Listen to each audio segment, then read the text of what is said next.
장 20절입니다. 다 같이 한 목소리로 받들겠습니다. 시작.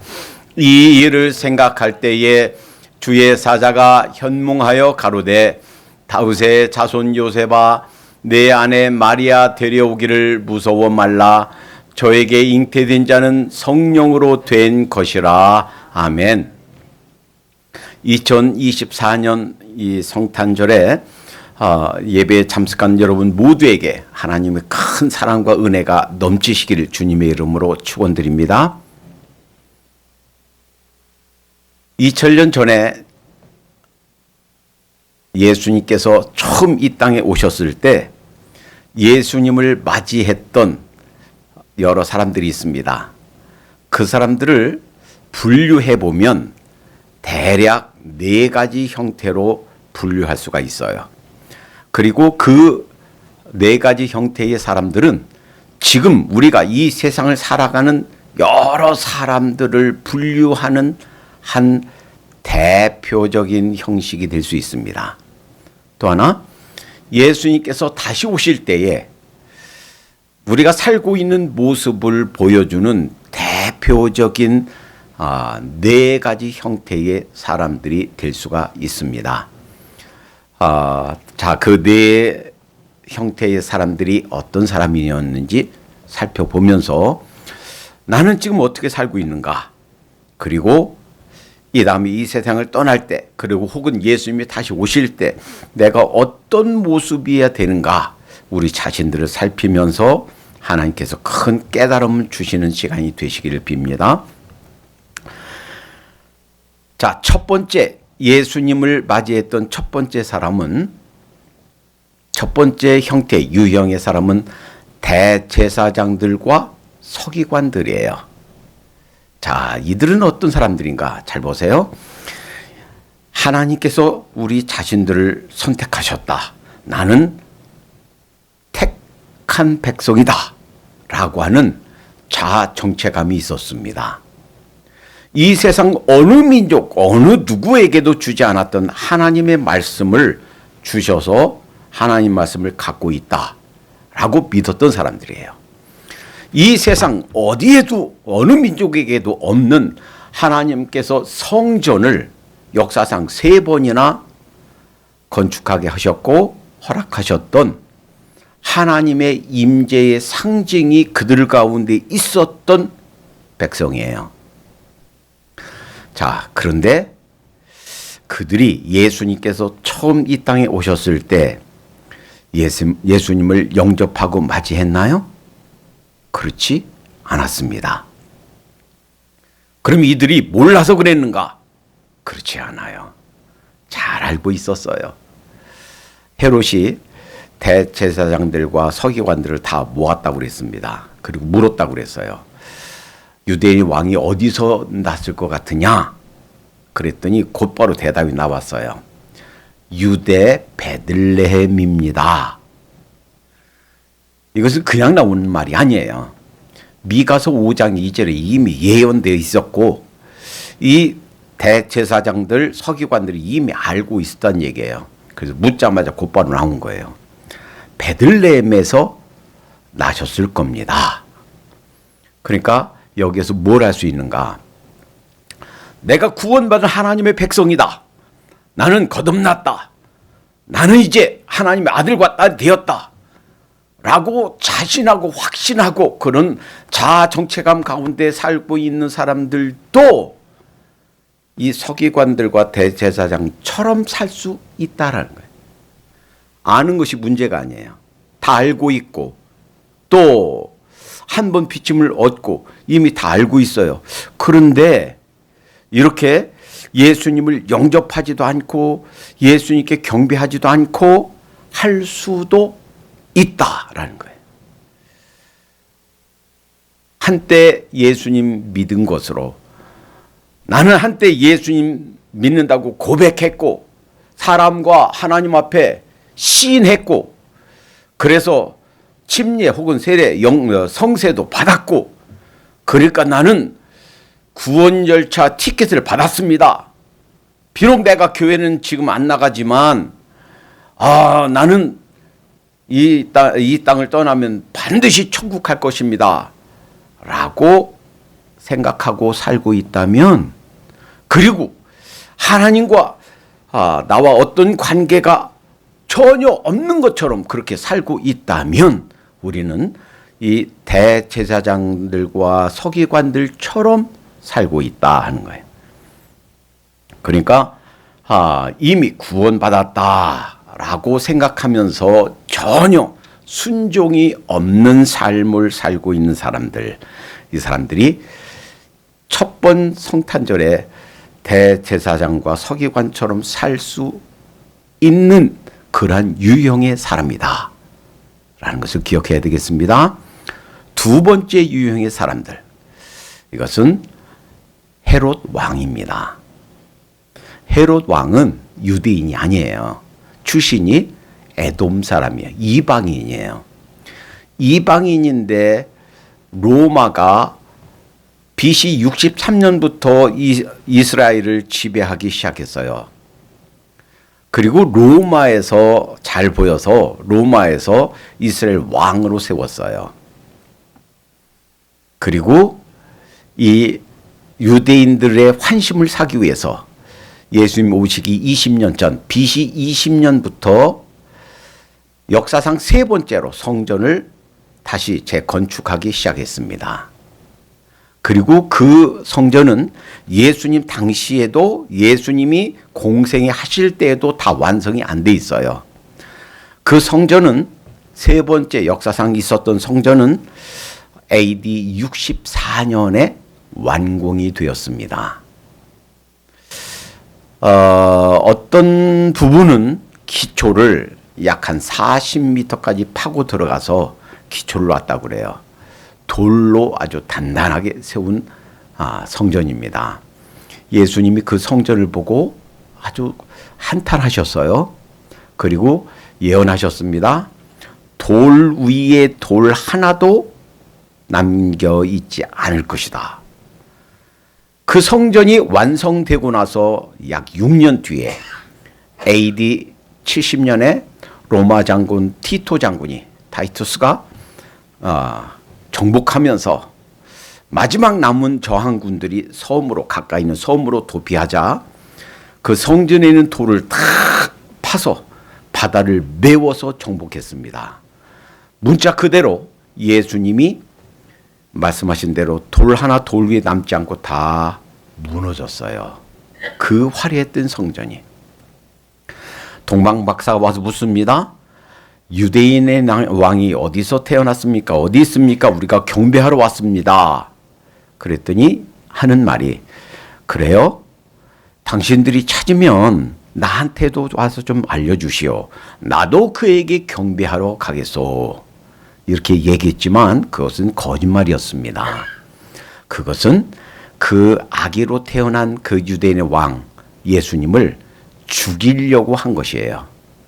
천사들을 통해서 그 동방 박사들이 헤롯에게로 가지 말고 돌아가라 지시를 받고 돌아서 몰래 자기 나라로 돌아갔어요. 나중에 이 사실을 깨닫고 나서 그때를 기준으로 2년 2살 미만의 남자아이는 다 죽였습니다. 구약에 예언된 대로 그대로 문자적으로 이루어졌어요. 자, 헤롯은 어떤 삶을 살고 있는 사람입니까? 혹시 우리 중에 나는 왕이 아니야, 그러니까 나는 헤롯 같은 사람은 아니야, 아이고 나 말고, 이렇게 생각하는 분은 안 계신가요? 헤롯의 삶의 자세는 이거예요. 내가 왕인데 또 다른 왕이 태어나? 그러면 생존해서는 안 되지. 그의 삶은 자기중심적으로 자기의 유익을 위해서 사는 삶이에요. 혹시라도 신앙생활 하면서도 혹은 모든 삶의 시스템이 나 중심으로 내 유익을 위해서 모든 삶이 이루어져 가고 있다면 사실은 나도 헤롯과 같은 삶을 살고 있는 겁니다. 지금 전 세계는요, 이 성탄절이 축제예요. 그리고 심지어 공산국가, 그 중국에서까지 추리가 나오고 대신 캐롤송이 없대요. 마치 뜻도 모르고 이유도 모르고 그냥 선물 주고받고 기뻐하고 그냥 그 흥분돼서 들뜬 기분으로 보내는 것이 성탄절이에요. 그러면 안 되겠죠. 이 모든 삶이 모든 삶의 각 부분 시스템이 나 중심으로 나 위에서 누구도 나 위에서 내 유익 중심으로 나한테 도움이 되고 나한테 유익이 되고 나를 위해서 돌아가라 라는 삶을 살고 있다면 실은 나도 헤롯과 같은 삶을 살고 있다라는 거예요. 결국엔 어떻게 됩니까? 결국은 예수님을 죽이기 위해서 그 엉뚱한 생명들을 2살 아래 어린 아이를 죽이는 역사상 아주 치명적인 과오를 범하고 말았습니다. 그러니까 나 중심으로, 그러니까 하나님도 말씀도 또 신앙도 다른 사람도 전혀 배려하지 않고 나 중심으로 내 유익만 위해서 살면 결국은 이렇게 하나님께 대적하게 되고 하나님의 손길을 거스르게 되고 결국은 큰 하나님 앞에 부끄러운 그런 결과를 낳으며 살 수밖에 없다라는 겁니다. 그러니까 아는 것이 문제가 아니에요. 이 종교 지도자들처럼 헤롯처럼 그렇게 머리로만 신앙이 있으면 혹은 나 중심으로만 살면 그 사람이 신자였든 불신자였든 상관없이 이렇게 하나님 앞에 이렇게 부끄러운 모습으로 살 수밖에 없다라는 거예요. 세 번째 종류의 사람이 있습니다. 세 번째 종류의 사람은 우리 성경에 여러 명 나오는데 첫 번째는 동방박사예요. 이들은 사실은 그들이 어떻게 해서 별을 통해서 그 별이 예수님 계신 데까지 인도했는가 우리는 그걸 다 이해할 수 없어요. 그러나 확실한 것은 그들이 별을 통해서 이 우주 만물을 지으신 이 하나님의 손길을 어렴풋이나마 깨달았다. 그리고 찾아왔다 하는 거예요. 그리고 성경에는 세 사람만 나오는데 세 사람이 아니겠지요. 적어도 한 무리는 됐겠지요. 먼 길을 오려고 그러면 그들의 안전에도 문제가 있었겠고 그들이 가져왔던 세 가지 선물도 굉장히 비싼 거예요. 그리고 아마도 애굽으로 피신했을 때 그 선물만 그 중에 하나만 팔았어도 아주 오랫동안 먹고 살 만큼 아주 귀중품이었어요. 그런데 그것을 가지고 왔어요. 그들에게 소중한 것들 드렸습니다. 또 있어요. 오늘 묵상 시간에 읽었는데 자 들에서 그 양떼들을 지키고 있는데 갑자기 하늘이 열리더니 천사가 와서 알려주는 거예요. 하나님의 메시아가 하나님께서 보내신 자가 태어나셨다. 그들이 지키던 양들 놓고 뭐예요? 그들 생업이에요. 사실은 그 목자들이 지키지 않으면 언제 그 늑대들이 이리들이 곰이 와서 그들 그 양떼들을 해칠지 몰라요. 그런데 놓고 달려갔습니다. 그리고 아기 예수님 보고서 경배했다고 그랬어요. 하늘 천군 천사들이 찬양하는 것을 들었다고 그랬어요.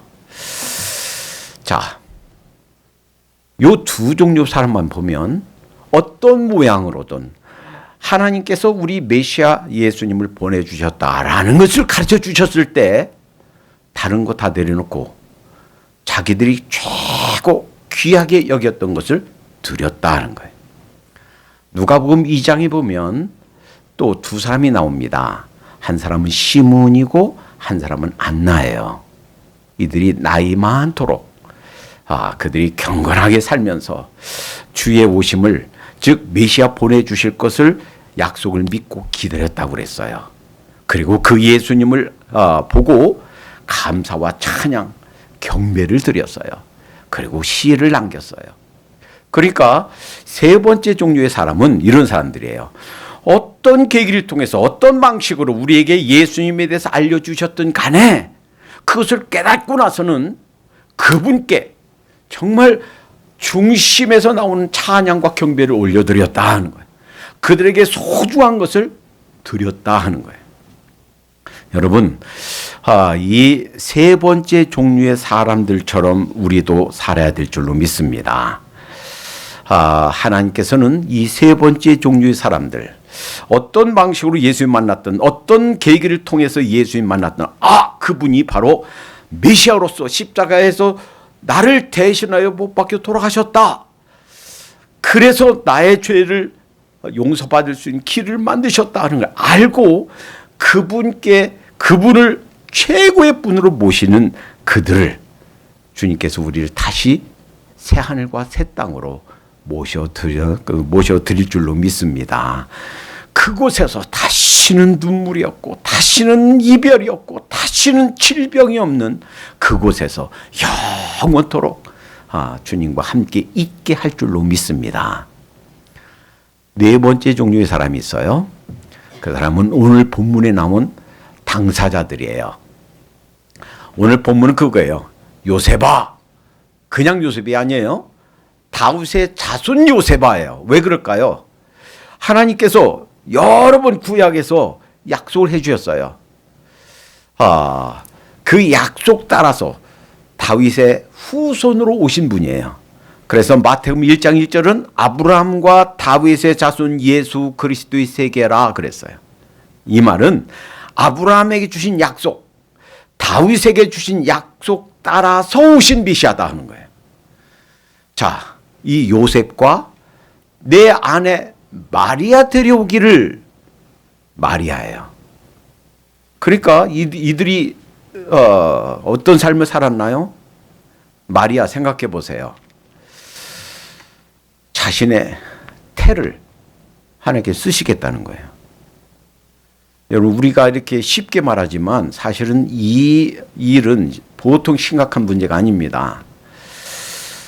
자기하고 정혼한 남편 요셉이 어떻게 생각할지, 자기의 시어머니 시아버지 될 사람이 어떻게 생각할지, 자기 친정집에서 어떻게 생각할지 유다 생각해 보세요. 자기 며느리가 아니 자기 아들이 죽었는데 임신해서 배가 불러와 마당에다 불 피워놨어요.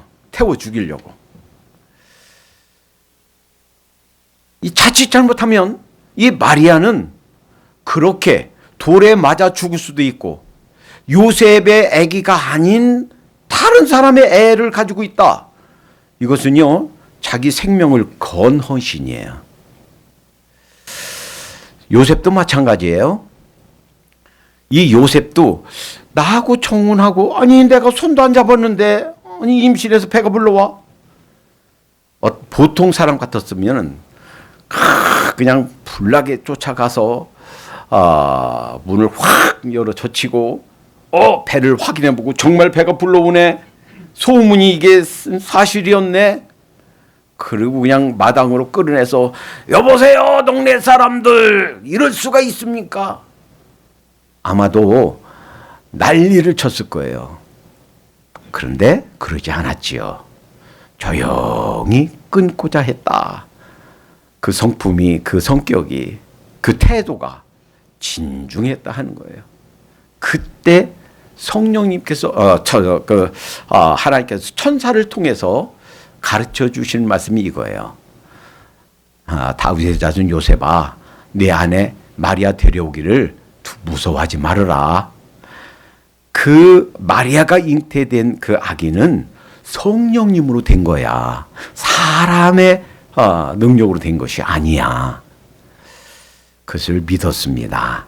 그리고 그 뒤에 보니까 데려왔어요. 그리고 아기를 낳기까지 동침하지 않았다라고 적고 있습니다. 요셉과 마리아 삶이 어떤 삶인가요? 하나님께서 기뻐하신다면, 하나님께서 쓰시겠다 하면 자기들의 가장 소중한 것, 자기 목숨까지도 내가 정말 감당할 수 없는 최대의 귀한 것들 하나님께 내어드리는 포기하는 그러한 헌신이에요. 자기들의 몸과 자기의 손과 발로 하나님의 뜻을 이루어드리는, 그래서 역사의 한 페이지를 그들의 삶으로 겪어내고 감당해내는 그런 사람들이에요. 여러분, 우리는 대부분 예전에 살았거나 지금 살고 있거나 예수님 다시 오실 때에도 이 네 종류의 사람들 속에 속할 거예요. 예수님을 믿는다, 하나님을 믿는다 하면서도 사실은 영적인 눈이 감겨서 그저 종교 행습에 사실은 핵심적인 것이 아닌데 그 부차적인 것을 붙잡고 핵심을 잃어버리는, 첫 번째, 대제사장들과 서기관들과 같이 사느냐, 그저 자기만 알고 자기 생각만, 자기 중심으로 자기 유익만 추구하면서 사는 헤롯처럼 살 것인가? 어떤 모양으로든 예수님에 대한 것, 이 하늘나라에 관한 것, 영혼에 관한 것, 이 새하늘과 새 땅에 관한 것을 알고 깨닫게 해주셨을 때 그것에 집중하는 삶을 사는가? 우리에게 주어진 나를 통해서 하시고자 하는 하나님의 계획, 하나님의 원하심을 직접 생명까지 위협을 무릅쓰면서 감당해내는, 역사의 한 페이지를 스스로 직접 감당해내는 요셉과 마리아처럼 살 것인가? 여러분 한번 생각해 보세요. 요셉과 마리아에게는 그의 그의 자궁이 그의 가장 소중한 것이었어요. 여러분, 우리 인생에, 지금 내 인생에 가장 소중한 거, 그게 뭘까요? 지금 내 삶에서 하나님께서 그거 내가 좀 써야 되겠다, 가장 귀히 여기는 것, 그것이 뭘까요? 만약에 하나님께서 그것을 내가 사용해야 되겠다 라고 하신다면 여러분 하나님 앞에 뭐라고 대답하시겠습니까? 우리는 선택 앞에 서 있습니다. 예수님 첫 번 성탄절 때 이 네 종류의 사람들이 각기 다른 모습으로 살고 있었듯이 지금도 그렇게 살고 있고, 예수님 다시 오실 때 네 종류의 형태로 살고 있을 것입니다. 우리가 이 세상을 언젠가 떠나게 되는 순간 사실은 이 네 종류의 사람 속에 속하게 될 것입니다. 여러분, 우리 교회에는 다른 교회에서는 없는 특별한 사명이 주어졌어요. 이 메트로 애틀란타뿐만 아니라 저 북한의 문이 열리면 저 북한 땅에 각 대륙에 바른 말씀을 가지고 훈련받은, 바른 말씀을 전할 수 있는 일꾼들을 파송하는, 훈련해서 보내는 그 사명을 우리에게 주셨습니다. 이 일을 위해서 우리가 할 수 있는, 감당할 수 있는 일이 무엇이겠습니까?